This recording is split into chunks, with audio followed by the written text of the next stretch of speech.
भगवान ने आपको अगर कला दिया है तो बहुत अच्छी बात है। अपनी कला का प्रचार आप करिए और हर किसी को करना चाहिए।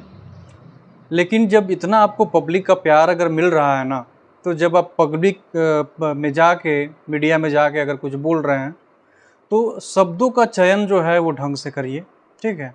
क्योंकि जो पब्लिक आपको आसमान तक पहुंचा सकती है ना, वो ज़मीन पर भी गिरा सकती है। देखिए, आज के 2-3 दिन पहले जो पटना में प्रोग्राम हुआ था, सोनू सूद आए थे। और सोनू सूद बिहार के लिए क्या है ये मुझे बताने की ज़रूरत नहीं है। जब कोरोना काल में हमारे अपने जब हमारा साथ छोड़ दिए थे ना, तो तब अगर बिहार के गरीब और मज़दूर के लिए अगर कोई खड़ा था, जो अपने बलबूते पर बिहार देश के अलग अलग कोने से लोगों को बिहार तक अगर पहुंचाए थे, तो सोनू सूद थे। और यही कारण है कि कोरोना काल में जो सोनू सूद किए थे, वो आज भी बिहार के लोग उनको भगवान रूपी मानकर उनका इज्जत करते हैं, मान सम्मान करते हैं। उस प्रोग्राम में देखिए, करवाने वाले ऑर्गेनाइजर कोई और थे, लेकिन उसमें हमारे एक पत्रकार भाई हैं मनीष कश्यप जी। और मनीष कश्यप उसको अपना प्रोग्राम समझ के और अपने जितने भी उनके नेटवर्क में जो लोग थे उन सभी को बुला लिए थे। लेकिन उसके बाद फिर बहुत कुछ वहाँ पर हुआ, और वो जो कुछ भी हुआ वो उतना मैं डिटेल में नहीं कवर करूँगा, क्योंकि बहुत लोग आके ऑलरेडी कवर कर चुके हैं। तो उसके बाद हमारे एक बिहार के बहुत अच्छा टैलेंटेड आदर्श आनंद जी हैं, जो बहुत सारे जगह पर जाके अपना प्रोग्राम दिए हैं, कलर्स पर और सोनी उनी टीवी पर भी जाके दिए हैं, जो भागलपुर के हैं। तो उनमें टैलेंट है, नो डाउट। बहुत अच्छा डांस भी करते हैं, मिमिक्री भी करते हैं, और जिया के नाम से बहुत फेमस हैं वो। तो टैलेंट तो है, इसमें कोई संदेह नहीं है। और उनको बुला के वहाँ और फिर उनसे प्रोग्राम में हिस्सा लेने के लिए उनको नहीं बुलाया गया, पटना तक बुला के।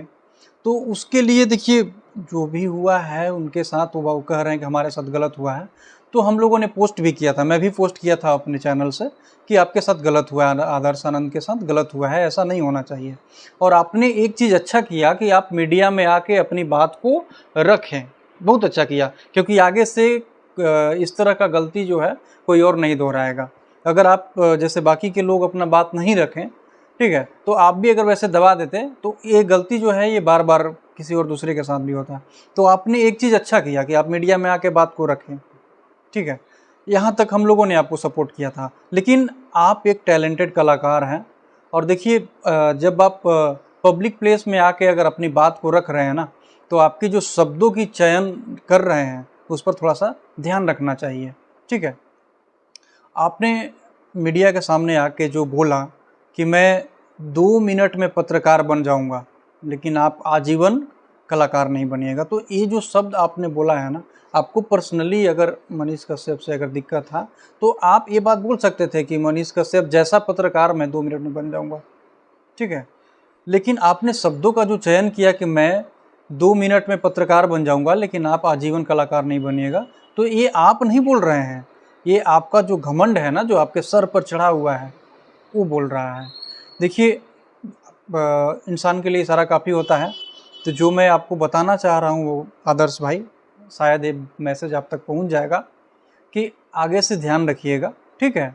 और उस बात के लिए देखिए, उन्होंने जो गलती किया वो उन्होंने एक्सेप्ट किया। वो बोले कि मेरे साथ कुछ वैसा हो गया जिसके वजह से मैं डिस्टर्ब हो गया, मैं उस प्रोग्राम को अपना प्रोग्राम समझ के मैं आपको बुलाया था, लेकिन वहाँ मेरे साथ कुछ दुर्व्यवहार हुआ, उसके बाद मिसमैनेजमेंट हुआ, जिसके वजह से मैं जिनको भी बुलाया था उनको वहाँ पर जगह नहीं मिला, स्टेज तक नहीं मैं पहुँचा पाया। तो ये चीज़ें वो एक्सेप्ट कर लिए, ठीक है। आपने जो बोला वो उन्होंने भी एक्सेप्ट किया, लेकिन इस तरह का जो शब्द है इसका ध्यान रखिएगा। और एक बात और बताऊँगा कि देखिए, आप लोगों ने अमिताभ बच्चन को देखे होंगे, ठीक है। अमिताभ बच्चन का एक टाइम था, आज अमिताभ बच्चन जो है वो अलग है। हालांकि वो आज भी जो पैसा कमाते हैं उससे किसी पब्लिक से पैसा कमाते हैं, लेकिन किसी पब्लिक को हेल्प नहीं करते हैं। आज बुढ़ापे में 2-4 दिन पहले आप लोग देखे होंगे एक नया सा फिर मुंबई में घर खरीदे हैं, लेकिन 1 रुपया किसी गरीब को मदद नहीं करते हैं। तो चलिए, वो उनका पर्सनल लाइफ है, ठीक है, तो हटा देते हैं। राजेश खन्ना का आप लोगों ने नाम सुना होगा। एक छोटा सा कहानी सुनाऊंगा, और आदर्श आनंद आप भी सुनिएगा ये कहानी, ठीक है। छोटा सा कहानी सुनाऊंगा। जो राजेश खन्ना, जो हमारे बॉलीवुड का एक बहुत बड़े स्टार थे, छोटा मोटा स्टार नहीं, बहुत बड़े स्टार थे। जब समय आपका अच्छा चल रहा हो ना, तो आप एक बात का ध्यान रखिएगा कि ये समय है, ठीक है, समय है। और जो पब्लिक आपको इतना प्यार दे रहा है वो कब आपसे निगाहें मोड़ लेगा, समय कब अपना चक्र बदल लेगा, इसका कोई ठिकाना नहीं है, कोई नहीं जान रहा है। राजेश खन्ना का जब टाइम चल रहा था ना, तो वो कभी अपने शूटिंग पर टाइम पर नहीं जाते थे, और टाइम का बिल्कुल वो मतलब उनके पास कोई मैनेजमेंट नहीं था। मतलब अगर 10 बजे शूटिंग पर बुलाया गया है, 10 बजे का टाइम है, तो 4 बजे जाते थे, ठीक है। मैं पोस्ट भी किया हूँ, आप लोग पूरा पढ़िएगा वो मैसेज। 4 बजे जाते थे, सुबह का 3 बजे तक कंटिन्यू शराब पीना, स्कॉच पी के, और 4 बजे डिनर करके सोते थे। 10 बजे अगर सेट पर जाने का टाइम हो तो शाम के 4 बजे जाते थे।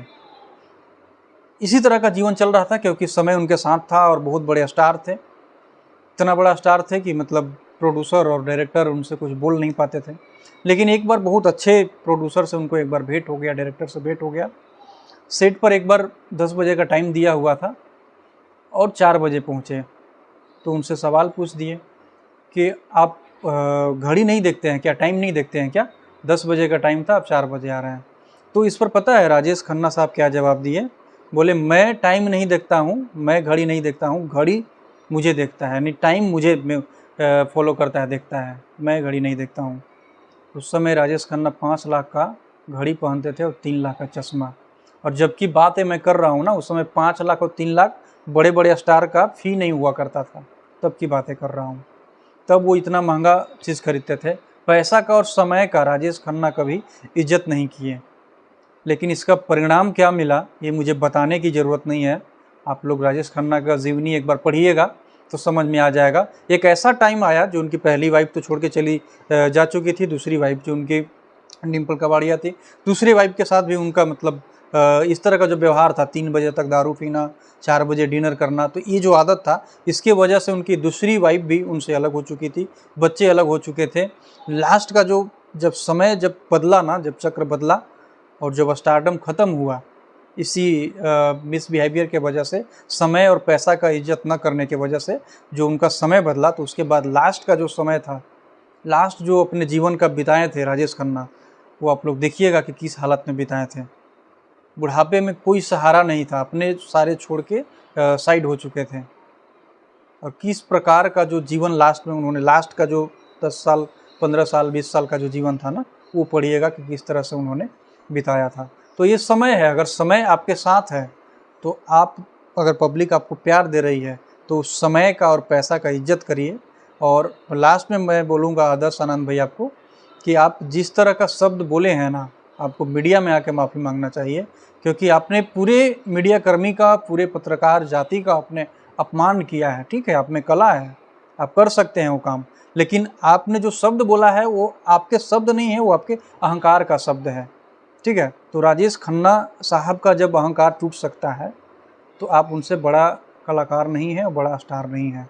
मैं अमिताभ बच्चन का जीवनी भी आप लोग को एक बार बताऊंगा, बहुत जल्दी मैं लेके आऊँगा। बहुत, हालांकि आज तक आप लोग बहुत जगह पर सुने होंगे, बहुत लोगों ने कवर किया है कि किस तरह का अमिताभ बच्चन शुरुआत में थे, और जब उनके साथ कुछ वैसा लाइफ में हुआ, एक टाइम ऐसा आया कि एक बड़ा स्टार जो है ना, वो गली गली मतलब अपना बैंक करप्ट हो गया, खुद का घर गिरवी रखना पड़ गया, जीवन पूरा चक्र बदल गया। वहाँ से अमिताभ बच्चन फिर से एक बार उभरे। तो ये मैं कवर करूँगा, और लास्ट में इतना ही कहूँगा कि मैं जिनको ये मैसेज पहुँचा रहा हूँ उन तक पहुँच जाना चाहिए। और मनीष कश्यप अपना गलती मान चुके हैं, अगर वो गलत हैं तो उन्होंने एक्सेप्ट किया है कि ठीक है मेरे से गलती हुआ है, मैंने अपना समझ के, अपना प्रोग्राम समझ के बुलाया था, लेकिन मुझे वहाँ पर मेरे साथ कुछ मुझे उस प्रोग्राम में अपना नहीं समझा गया, मेरे साथ कुछ दुर्व्यवहार हुआ। तो उन्होंने गलती एक्सेप्ट कर लिया है, और वो अपना गलती एक्सेप्ट कर लिए। आप भी अपना गलती एक्सेप्ट कर लीजिए कि आपने जो शब्द बोला है वो सही नहीं बोला है, गलती है। ठीक है, बाकी मैं मिलूँगा अगले वीडियो में। मेरा नाम मुकेश है और आप बिहार तंत्र देख रहे थे। जय हिंद।